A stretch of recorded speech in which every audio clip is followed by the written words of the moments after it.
যেদিন জগন্নাথ দেবের চন্দন যাত্রার যেদিন দীঘায় জগন্নাথ মন্দিরের শুভ উদ্বোধন, আর সেদিনে মহাপ্রভুর জেলা মেতে উঠবে না তা কখনোই হয় নাকি?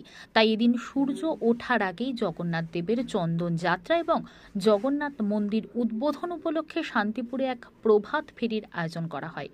বলরাম, সুভদ্রা এবং জগন্নাথ দেবকে সঙ্গে নিয়ে পথে হাঁটলেন শান্তিপুরের কয়েকশো ভক্তরা। উপস্থিত ছিলেন শান্তিপুর পৌরসভার chairman Subrata Ghosh, vice chairman সহ একাধিক ভক্তরা।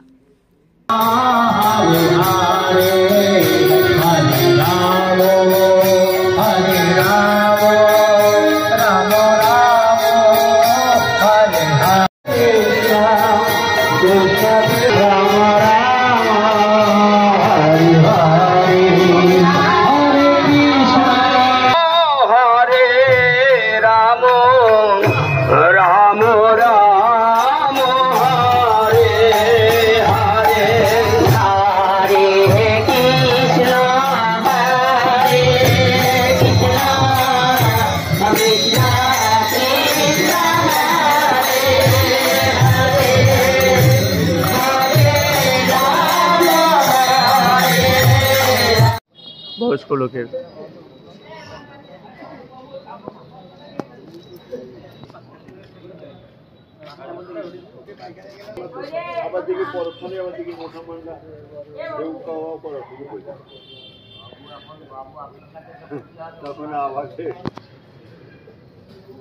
বলতে হবে তো জয় জগন্নাথ, তো বলো।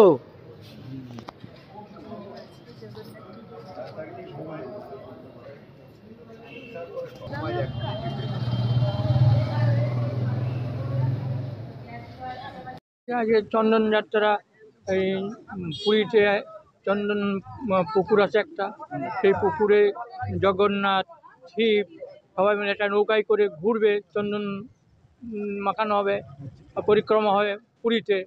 এবার দীঘায় আজকে ওই পুরীর জগন্নাথ মন্দির উদ্বোধন, সেই উপলক্ষে একটা সবাই মিলে এই পরিক্রমা করা হবে। আজকের দিন থেকে চন্দন যাত্রা হয়, চন্দন যাত্রা কেন হয় আজকের দিনটায়?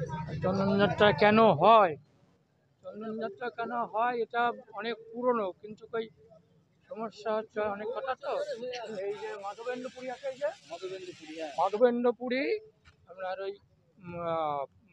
বৃন্দাবনে এই গোবর্ধন পর্বতে গোপাল প্রতিষ্ঠা করেছিলেন, করলে সেই গোপাল মাটির তলায় ছিল আর কি।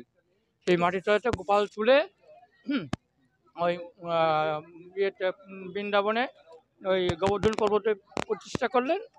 তখন ওই মাটির তলায় ছিলেন তো গোপাল, না সারা গায়ে জ্বালা যন্ত্রণা হতো।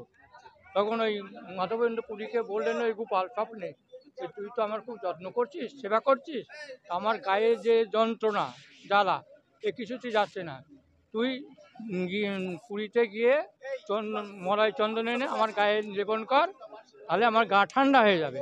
তখন ওই মাধবেন্দ্র পুরীর থেকে সেই চন্দন নিয়ে গিয়ে চলে গেলেন রেমুনায়। রেমুনায় কীর্তর গোপীনাথ আছে, সেই গোপীনাথ বললো যে বৃন্দাবনে যে গোপাল, আমি সেই গোপীনাথ একই, তুই আমার গায়ে চন্দনটা লেপন কর, তাহলে পরে ওই গোপালের গায়ে চন্দনে জ্বালা যন্ত্রণা মিটে যাবে। সেই থেকে এই এই অক্ষয় তৃতীয়ায় এই চন্দন যাত্রা। আপনার নাম? আমার নাম শ্রী অখিল চন্দ্র শীল।